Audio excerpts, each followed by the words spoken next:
Hello, dear students. This is part 6 of your plus 2 second year economics English medium lecture series of EconoPlus. In the previous class, we have discussed about economy and types of economy, and in this video, we are going to discuss about central problems of economy. So, let's get started.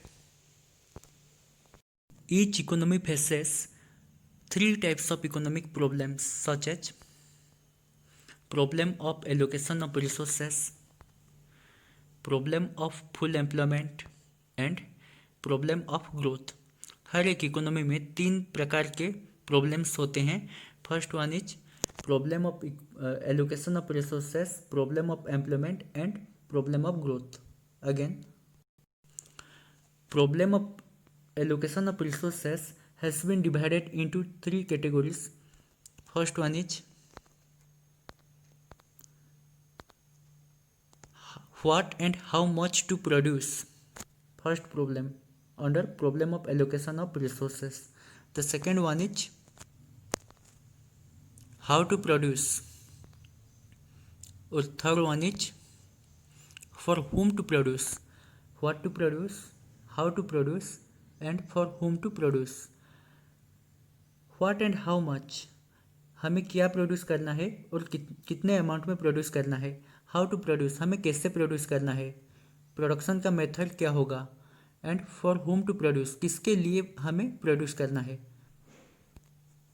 हम allocation of resources के तीनों problems के बारे में discuss करेंगे। Then हम problem of full employment के बारे में डिस्कस करेंगे और लास्ट में हम प्रॉब्लम ऑफ ग्रोथ के बारे में डिस्कस करेंगे। Problem of allocation of resources के अंदर पहला प्रॉब्लम ये है कि which goods are to be produced and which goods are not to be produce. हम कौन सी गुड्स को उत्पादन करेंगे और कौन सी गुड्स का उत्पादन नहीं करेंगे। The second problem is how much of a particular good to be produce. एक पर्टिकुलर गुड का कितना अमाउंट, कितना क्वांटिटी हम उत्पादन करेंगे। तो हमें किस लिए इस तरह की प्रॉब्लम फेस करना पड़ता है, नेक्स्ट स्लाइड में हम इसको डिटेल्स में देखते हैं। We know that human needs और ह्यूमन वांट्स आर अनलिमिटेड, लेकिन the resources to produce good and services to satisfy human wants are limited. हम ये जानते हैं कि ह्यूमन वांट्स तो अनलिमिटेड है, लेकिन ह्यूमन वांट को सेटिस्फाई करने के लिए जो भी रिसोर्सेज चाहिए वो सब लिमिटेड अमाउंट में अवेलेबल होता है। So that we can not produce all the goods and services that we want. इसके वजह से और रिसोर्स लिमिटेड होने की वजह से हम सारे के सारे द्रव्य नहीं प्रोड्यूस कर सकते हैं। जितना भी गुड्स एंड सर्विसेज चाहिए हमें, उससे उस सारे के सारे को हम नहीं प्रोड्यूस कर सकते हैं। That's why we have to choose which goods are to be produced and what is the quantity of production. इसकी वजह से हमें चूज करना पड़ेगा कि हमें कौन सी द्रव्य बनाना है और कितने अमाउंट में बनाना है, मतलब कितने अमाउंट में प्रोडक्शन करना है। To produce more of one good we have to reduce the quantity production of another good. क्योंकि हमारे पास लिमिटेड रिसोर्सेस होता है, इसकी वजह से अगर हम एक द्रव्य के ज़्यादा अमाउंट उत्पादन करेंगे तो हमें दूसरे द्रव्य के अमाउंट को घटाना पड़ेगा, क्योंकि हम दोनों द्रव्य को एक साथ ज़्यादा नहीं प्रोडक्शन कर सकते हैं। For example, during war time if a society decides to produce more of guns and bombs, then resources will have to be withdrawn from the civilian use to be invested in production of arms and ammunition. हम यहाँ पे एक simple सा example लेंगे। अगर government के पास 100 crore of rupee available है, मतलब 100 करोड़ का लिमिटेड रिसोर्स है, जिससे कि गवर्नमेंट दो तरह की गुड्स प्रोडक्शन करने के लिए इन्वेस्ट करता है। 50 करोड़ वो डिफेंस परपोज, मतलब प्रतिरक्षा के लिए यूज करता है, एंड बाकी के 50 करोड़ वो सिविलियन परपोज में यूज करता है, सिविलियन गुड्स के लिए यूज करता है। सिविलियन का मतलब सिविलियन यूज का मतलब ये होता है कि road, transport, public park, street light, ये सब गवर्नमेंट जो प्रोवाइड करता है।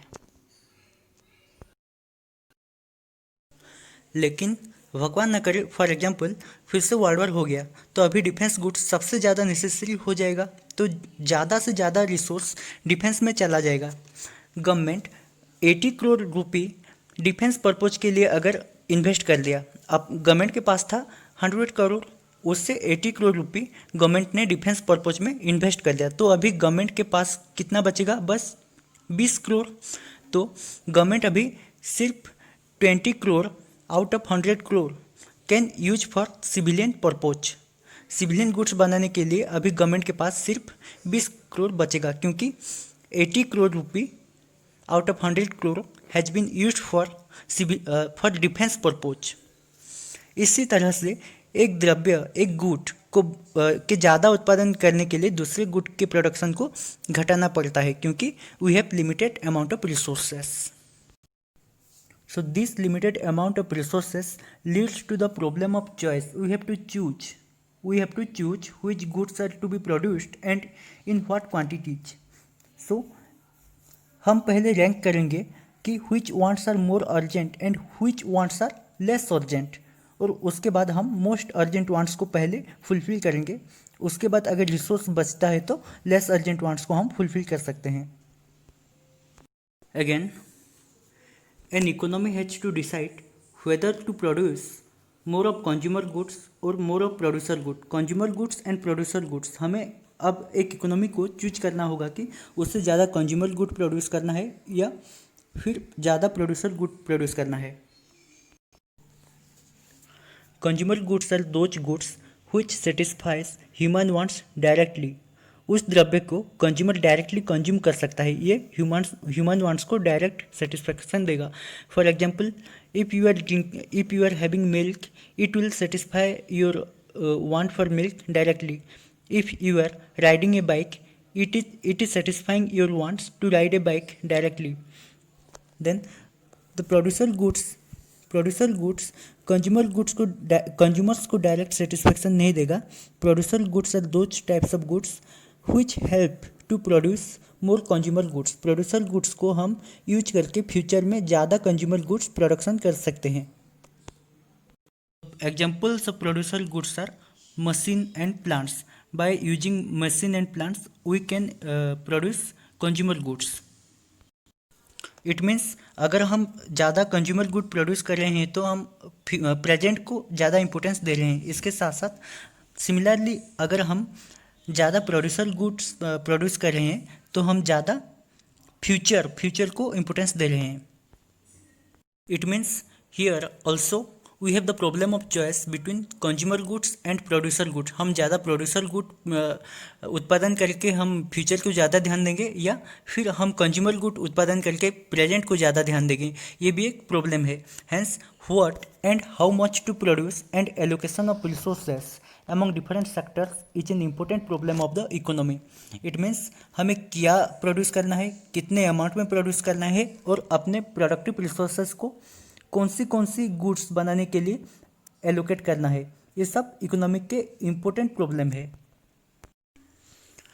The second problem under the allocation of resources is how to produce और चॉइस ऑफ टेक्नोलॉजी। इसका मतलब हम किस मेथड से प्रोडक्शन करेंगे, कौन सी टेक्निक यूज करेंगे। There are two types of technology for production. One is labour intensive technology and second is capital intensive technology.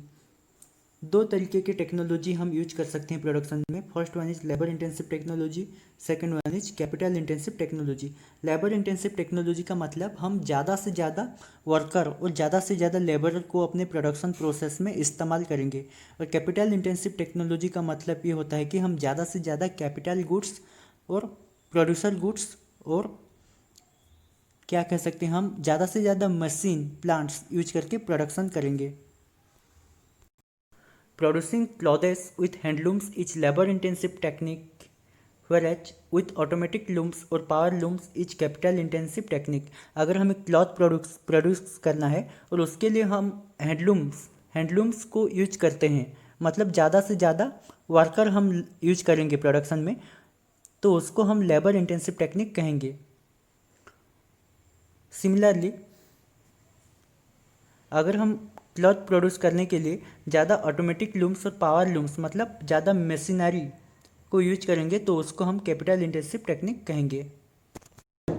Producing clothes with handlooms is called as labor intensive technique, whereas with automatic looms और power looms is called as capital intensive technique। अगर हमें cloth produce करना है और उसके लिए हम handlooms का यूज करेंगे, मतलब ज़्यादा से ज़्यादा हम वर्कर्स और लेबरर का लेबर यूज करते हैं, तो उसको हम कहेंगे लेबर इंटेंसिव टेक्निक।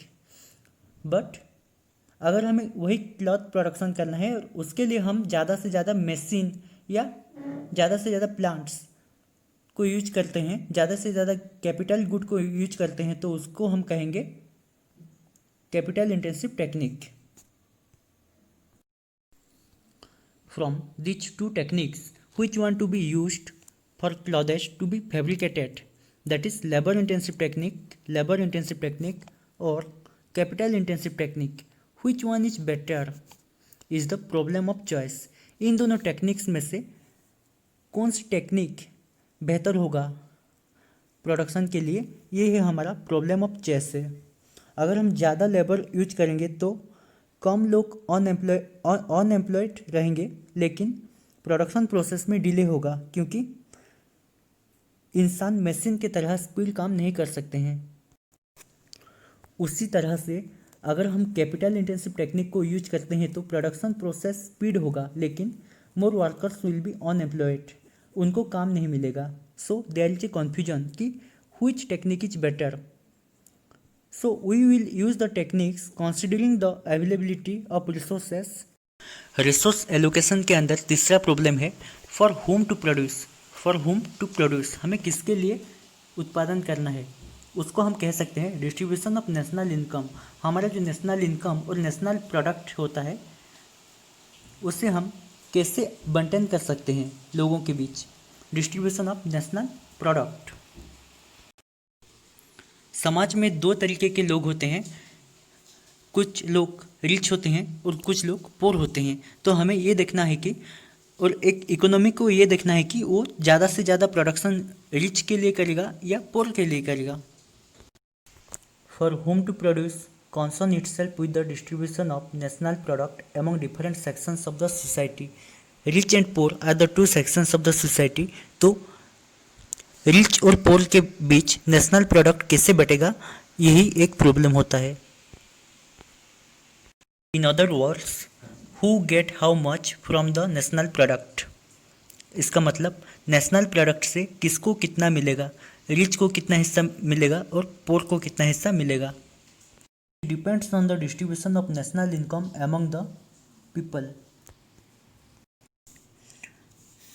तो ये किसके ऊपर निर्भर करता है, नेशनल इनकम के डिस्ट्रीब्यूशन के ऊपर ही नेशनल प्रोडक्ट के डिस्ट्रीब्यूशन निर्भर करता है। A greater proportion of national income goes towards the rich, their purchasing power increases, hence they can consume more of the national product. इसका मतलब नेशनल इनकम और आय के बड़ा एक हिस्सा अमीरों के पास जाता है, इसलिए वो ज़्यादा से ज़्यादा गुड्स और सर्विसेज को कंज्यूम कर सकते हैं और खरीद सकते हैं। And the poor people consume less portion of the national product, it leads to unequal distribution of national product. National income के ज़्यादा हिस्सा अमीरों के पास जाता है, इसलिए वो नेशनल प्रोडक्ट के ज़्यादा हिस्सा कंज्यूम कर सकते हैं, लेकिन पोर सिटीजन और पोर सेक्शन के लोगों के पास कम नेशनल इनकम के हिस्सा जाता है और उसके कारण वो नेशनल प्रोडक्ट के कम हिस्सा ही कंज्यूम कर सकते हैं। इसी तरह से नेशनल प्रोडक्ट का डिस्ट्रीब्यूशन और नेशनल प्रोडक्ट का बंटवारा अनइक्वल और विषम हो जाता है। Thus in A economy equal distribution of national product depends on the equal distribution of national income. National product के समान बंटवारे के लिए नेशनल इनकम के समान बंटवारा होना जरूरी होता है। Let us now talk about the problem of full employment and efficient utilisation of resources. Full employment of resources means all the productive resources like land, labor, capital, etc. in an economy are employed in the process of production. एक economy में जितना भी productive resource होगा like land, labour, capital, all are employed, मतलब सारे के सारे resource काम में लगे हुए होंगे. There is no wastage of resources, कोई भी रिसोर्स खाली नहीं पड़ा होगा. Resources are not lying idle. Then resources are efficiently utilized. It means their full capacity is extracted in the production process. There is no underemployment. Efficient utilization of resource means अगर एक worker है जो कि दिन में 8 घंटा काम कर सकता है, उसके कैपेसिटी के अंदर के तहत वो 8 घंटा काम कर सकता है. It means he has the capacity to work for 8 hours per day, but if he is getting work for 4 hours only, he is called as underemployed. उसका कैपेसिटी तो 8 घंटा है काम करने के लिए, लेकिन वो सिर्फ 4 घंटा ही काम कर रहा है एक दिन में, तो उसको हम अंडर एम्प्लॉयड कहेंगे क्योंकि उसका कैपेसिटी का फुल यूटिलाइजेशन नहीं हो पा रहा है. अगर उसको 8 घंटा ही काम मिलेगा तो वो कहलाएगा एफिशिएंट यूटिलाइजेशन.